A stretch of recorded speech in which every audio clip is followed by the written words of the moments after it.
Chapter 5. The Beginnings in Western Europe. Section 1. The most advanced part of the Roman Empire, from both economic and cultural perspectives, had always been the East. The western part had never relied on an irrigation economy. Its agriculture was extensive and did not encourage the study of astronomy. The West managed well with minimal astronomy, practical arithmetic, and basic mensuration for commerce and surveying, but the stimulus to advance these sciences came from the East. When East and West separated politically, this stimulation almost disappeared. The static civilization of the Western Roman Empire continued with little interruption or variation for many centuries. The Mediterranean unity of antique civilization also remained unchanged and was not significantly affected by barbaric conquests. In all Germanic kingdoms, except perhaps those in Britain, the economic conditions, social institutions, and an intellectual life remained fundamentally what they had been in the declining Roman Empire. The basis of economic life was agriculture, with slaves gradually replaced by free and tenant farmers. Additionally, there were prosperous cities and large-scale commerce with a money economy. After the fall of the Western Empire in 476, the central authority in the Greco-Roman world was shared by the emperor in Constantinople and the popes of Rome. The Catholic Church of the West, through its institutions and language, continued the cultural tradition of the Roman Empire among Germanic kingdoms. Monasteries and cultured laymen kept some of the Greco-Roman civilization alive. One of these laymen, the diplomat and philosopher, Anicius Manlius Severinus Boetius, wrote mathematical texts considered authoritative in the Western world for more than 1,000 years. These texts reflect the cultural conditions, as they are poor in content, and their survival may have been influenced by the belief that the author died in 524 as a martyr to the Catholic faith. His work, Institutio Arithmetica, a superficial translation of Nicomachus, provided some Pythagorean number theory, which was absorbed in medieval instruction as part of the ancient trivium and quadrivium, arithmetic, geometry, astronomy, and music. It is difficult to establish when the economy of the ancient Roman Empire in the West disappeared to make way for a new feudal order. The hypothesis of H.R. Pyren suggests that the end of the ancient Western world came with the expansion of Islam. The Arabs dispossessed the Byzantine Empire of its provinces on the eastern and southern shores of the Mediterranean, making the eastern Mediterranean a closed Muslim lake. This made commercial relations between the Near Orient and the Christian Occident extremely difficult for several centuries. The intellectual avenue between the Arabic world and the northern parts of the former Roman Empire, though never wholly closed, was obstructed for centuries. In Frankish Gaul and other former parts of the Roman Empire, large-scale economy vanished, cities decayed, and toll returns became insignificant. A barter and local marketing economy replaced the money economy. Western Europe was reduced to a state of semi-barbarism. With the decline of commerce, the landed aristocracy rose in significance, and the North Frankish landlords, led by the Carolingians, became the ruling power in the land of the Franks. The economic and cultural center moved to northern France and Britain. The separation of East and West limited the effective authority of the Pope, leading to an alliance between the papacy and the Carolingians, symbolized by the crowning of Charlemagne in 800 as Emperor of the Holy Roman Empire. Western society became feudal and ecclesiastical, with its orientation northern and Germanic. Section 2. During the early centuries of Western feudalism, there was little appreciation of mathematics, even in the monasteries. In the primitive agricultural society of this period, factors stimulating mathematics, even of a practical kind, were nearly non-existent. Monastic mathematics was no more than ecclesiastical arithmetic used mainly for computing Easter time, known as computus. Boetius was the highest source of authority. A significant ecclesiastical mathematician was the British-born Alcuin, associated with the court of Charlemagne. His problems for the quickening of the mind of the young included problems that influenced textbook writers for many centuries. Many of these problems date back to the ancient Orient. For example, a dog chasing a rabbit, which has a start of 150 feet, jumps 9 feet every time the rabbit jumps 7. In how many leaps does the dog overtake the rabbit? A wolf, a goat, and a cabbage must be moved across a river in a boat, holding only one besides the ferryman. How must he carry them across so that the goat does not eat the cabbage, nor the wolf the goat? Another ecclesiastical mathematician was Gerbert, a French monk who became Pope Sylvester II in 999. He wrote treatises under the influence of Boethius, but his chief importance as a mathematician lies in his early studies of Arabic mathematics in Spain. Section 3. There are significant differences between the development of Western, early Greek and Oriental feudalism. The extensive character of Western agriculture made a vast system of bureaucratic administrators superfluous, preventing the basis for an Oriental despotism. There was no possibility in the West of obtaining vast supplies of slaves.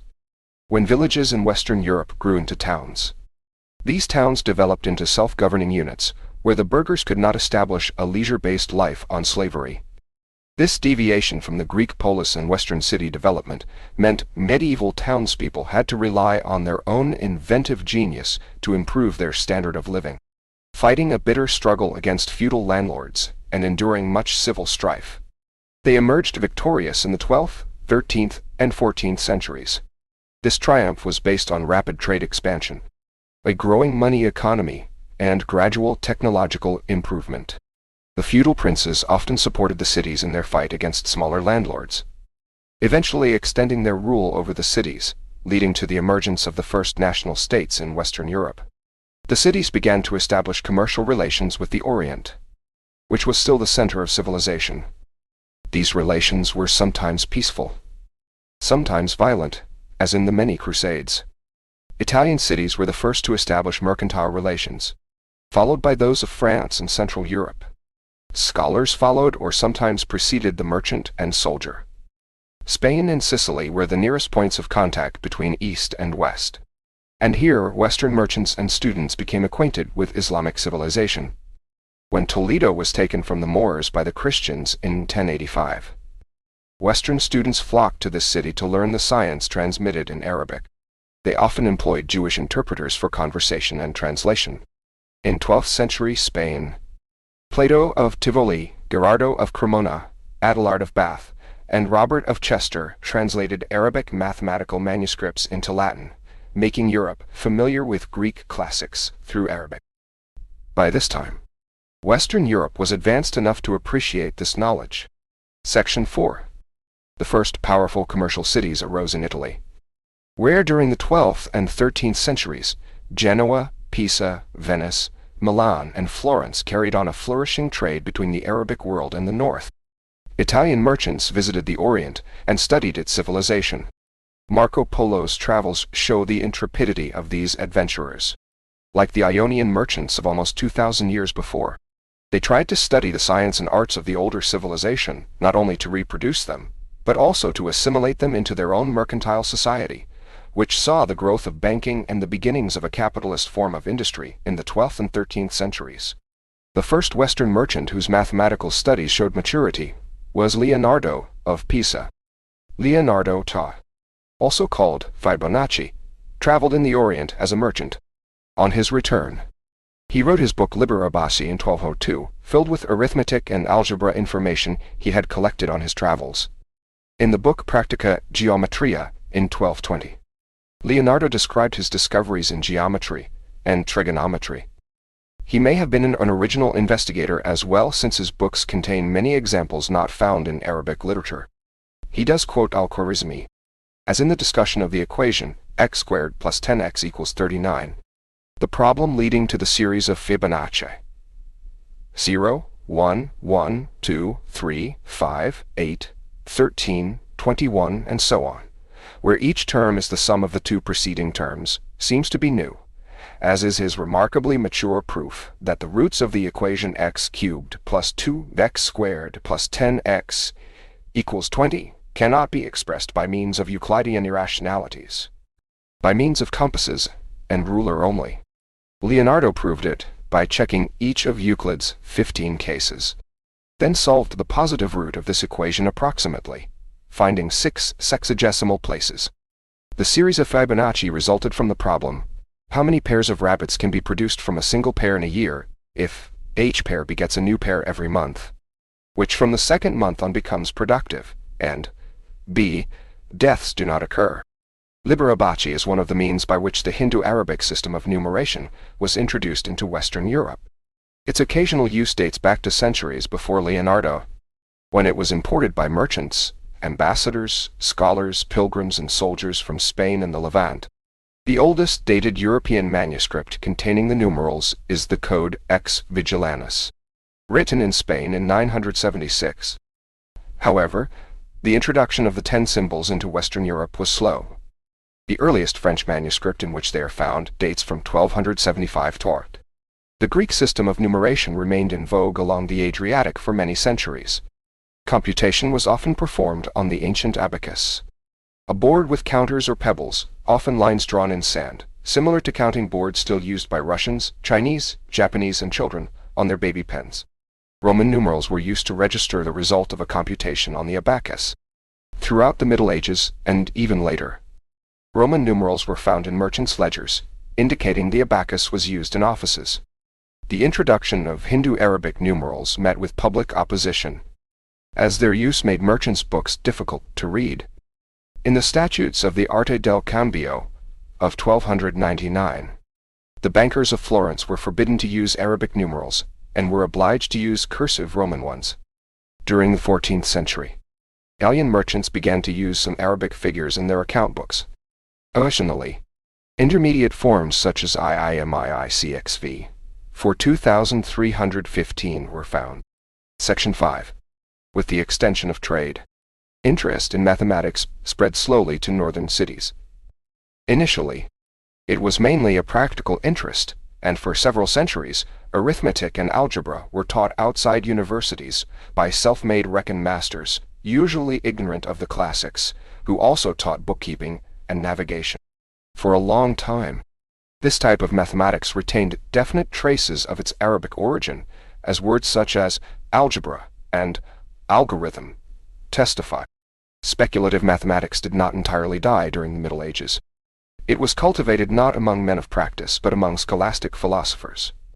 Here, the study of Plato and Aristotle, combined with meditations on the nature of the deity, led to subtle speculations on the nature of motion, the continuum, and infinity. Origen had followed Aristotle in denying the existence of the actually infinite. But St. Augustine in Civitas Dei had accepted the whole sequence of integers as an actual infinity. His words were so well chosen that Georg Cantor remarked that the transfinitum cannot be more energetically desired, and cannot be more perfectly determined and defended than by St. Augustine. The scholastic writers of the Middle Ages, especially St. Thomas Aquinas, accepted Aristotle's belief that there is no actual infinity, but considered every continuum as potentially divisible ad infinitum. Thus, there was no smallest line. A point, therefore, was not a part of a line because it was indivisible. A continuum cannot consist of indivisibles. A point could generate a line by motion. Such speculations influenced the inventors of the infinitesimal calculus in the 17th century, and the philosophers of the transfinite in the 19th century. Cavalieri, Tacket, Bolzano, and Cantor knew the scholastic authors and pondered over the meaning of their ideas. These churchmen occasionally reached results of more immediate mathematical interest. Thomas Bradwardine, who became Archbishop of Canterbury, investigated star polygons after studying Boëthius. The most important medieval clerical mathematician was Nicole Oresme, Bishop of Lisieux in Normandy, who played with fractional powers. Since 4 cubed equals 64 equals 8 squared, he wrote 8 as 4 raised to the power of 3 halves, or the square root of 4 raised to the power of 3, meaning 4 raised to the power of 1 1/2. He also wrote a tract called De Latitudinibus Formarum around 1360, in which he graphed a dependent variable, latitude, against an independent variable, longitude, which was subjected to variation. This shows a vague transition from coordinates on the terrestrial or celestial sphere, known to the ancients, to modern coordinate geometry. This tract was printed several times between 1482 and 1515, and may have influenced Renaissance mathematicians, including Descartes. Section 6. The main line of mathematical advance passed through the growing mercantile cities under the direct influence of trade. navigation, astronomy, and surveying. The townspeople were interested in counting, arithmetic, and computation. Sombart labeled this interest of the 15th and 16th century Burger as their willingness to compute and their belief in the usefulness of arithmetic work. Leaders in the love for practical mathematics were the reckonmasters, only occasionally joined by university men who, through their study of astronomy, understood the importance of improving computational methods. Centers of the new life were the Italian cities and the Central European cities of Nuremberg, Vienna, and Prague. The fall of Constantinople in 1453, which ended the Byzantine Empire, led many Greek scholars to Western cities. Interest in original Greek texts increased, and it became easier to satisfy this interest. University professors joined with cultured laymen in studying the texts, and ambitious reckonmasters listened and tried to understand the new knowledge in their own way. Typical of this period was Johannes Müller of Königsberg, also known as Regimonttanus, the leading mathematical figure of the 15th century. His activity as a computer, instrument maker, printer, and scientist illustrates the advances made in European mathematics during the 2 centuries after Leonardo. He was active in translating and publishing classical mathematical manuscripts. His teacher, the Viennese astronomer George Purbach, author of astronomical and trigonometrical tables, had begun a translation of Ptolemy's astronomy from the Greek. Regimonttanus continued this translation and also translated Apollonius, Heron, and the most difficult of all, Archimedes, his main original work. De Triangulis Omnimodus Liberi Quinque, in 1464, not printed until 1533, was a complete introduction to trigonometry, differing from our present-day texts, mainly because our convenient notation did not exist. It contains the law of sines in a spherical triangle. All theorems had to be expressed in words. From this point on, trigonometry became a science independent of astronomy. Nasir al-Din had accomplished something similar in the 13th century. But his work did not lead to much further progress, whereas Regimonttanus' book deeply influenced the development of trigonometry and its application to astronomy and algebra. Regimonttanus also devoted much effort to computing trigonometric tables, such as tables of sines to radius 60,000 for intervals of 1 minute, printed after his death. Sines were line segments, defined as semichord subtending angles in a circle, and their numerical values depended on the radius length. A large radius allowed great accuracy in the value of the sines, without the necessity of introducing sexagesimal or decimal fractions. The systematic use of radius 1 and the concept of sines, tangents, and so on as ratios or numbers is due to Euler in 1748. Section 7.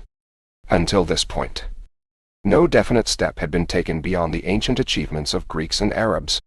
The classics remained the pinnacle of science. It was therefore an enormous and exhilarating surprise when Italian mathematicians of the early 16th century showed that it was possible to develop a new mathematical theory which the ancients and Arabs had missed. This theory led to the general algebraic solution of the cubic equation, discovered by Scipio del Ferro and his pupils at the University of Bologna. The Italian cities continued to show proficiency in mathematics after Leonardo's time. In the 15th century, their reckonmasters were well versed in arithmetical operations, including surds, without having any geometrical scruples, and their painters were good geometers. Vasari, in his Lives of the Painters, highlights the considerable interest many Quattrocento artists had in solid geometry. One of their achievements was the development of perspective by Alberti and Piero della Francesca. The latter also wrote a volume on regular solids. The reckonmasters found their interpreter in the Franciscan monk Luca Pacioli d'Arà, whose Summa de Arithmetica was printed in 1494, one of the first mathematical books to be printed, written in Italian. It contained all that was known at that time of arithmetic, algebra, and trigonometry.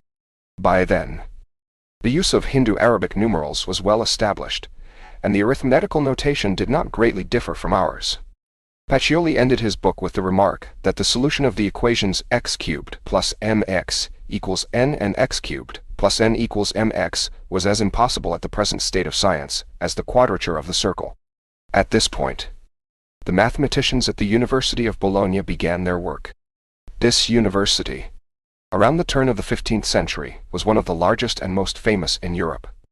Its faculty of astronomy alone at one time had 16 lecturers.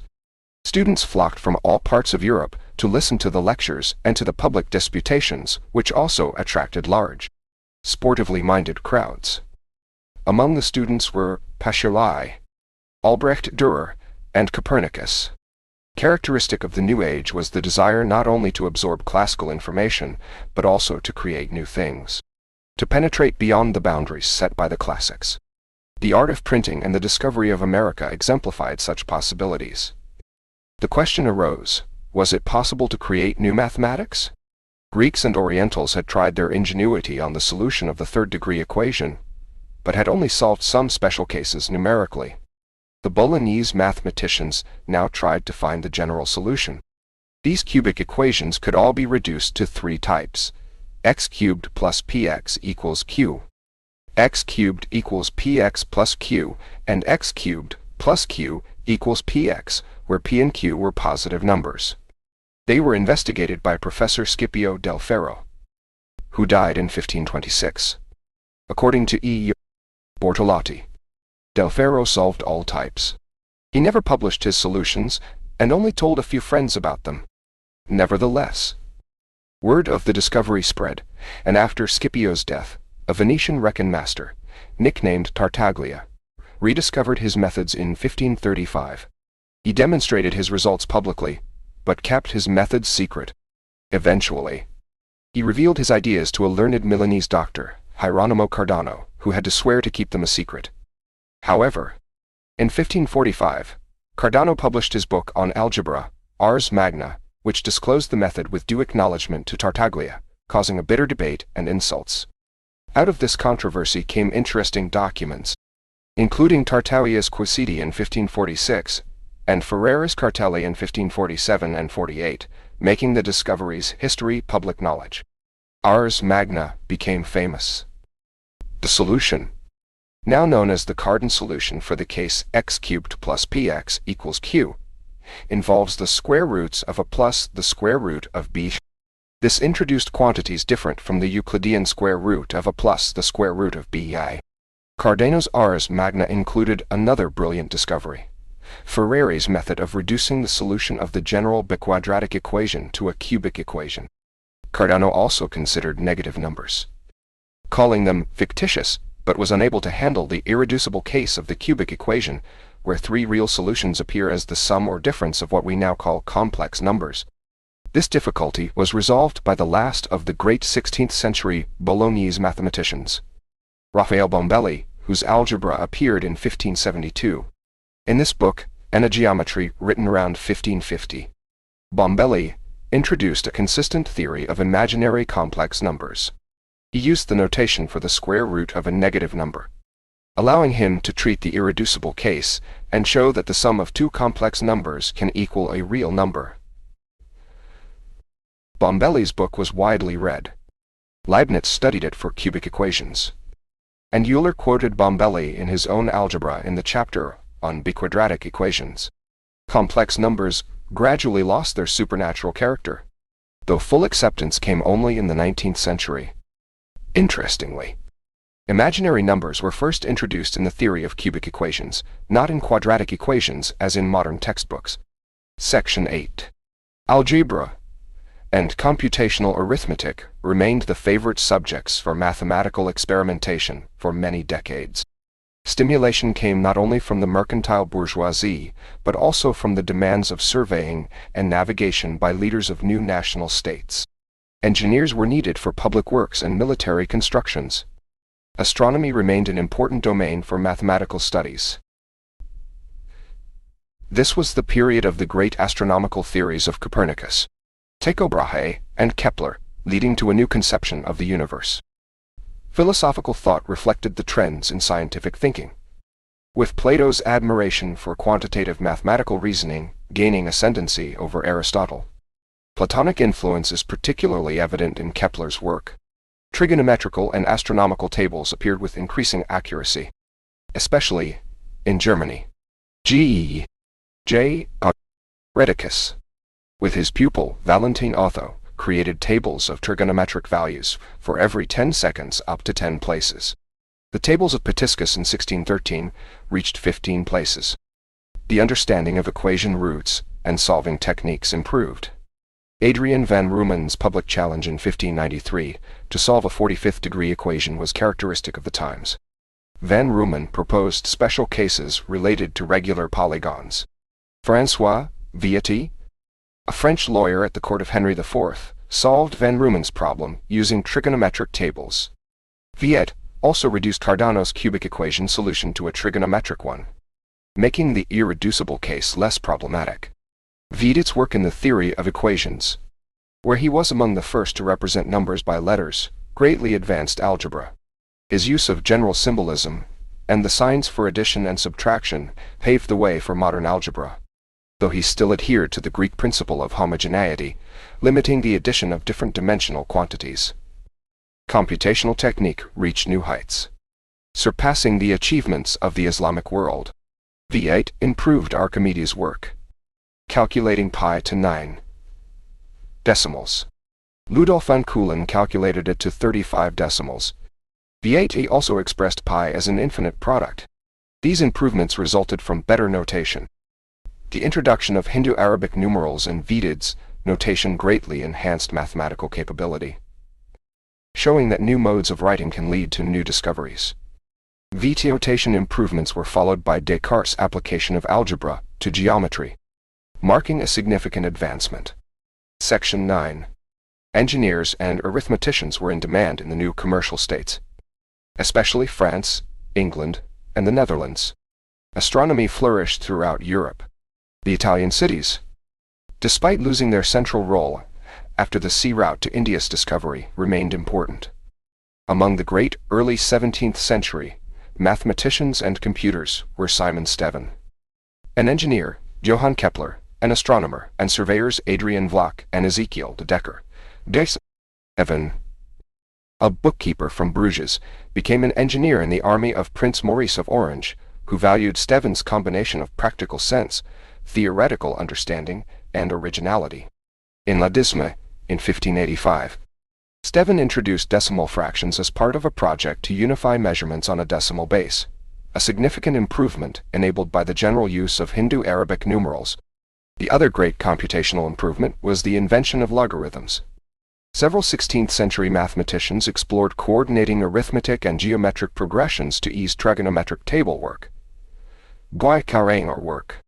John Napier, Dart, a Scottish laird, made a major contribution with his 1614 publication Mirifici Logarithmorum Canonis Descriptio, constructing two sequences of numbers related so that one increases arithmetically, while the other decreases geometrically. This system facilitated computational work with signs. Napier's early attempt was clumsy, as his sequences corresponded to a modern exponential formula, not yielding a simple multiplication property. Napier and Henry Briggs decided on a new function, y equals 10 raised to the power of x, which simplified calculations. Briggs published Arithmetica Logarithmica in 1624, containing logarithms in 14 places for integers from 1 to 20,000, 90,000 to 100,000. Ezekiel de Decker, assisted by Vlach, filled the gap with a complete logarithm table in 1627.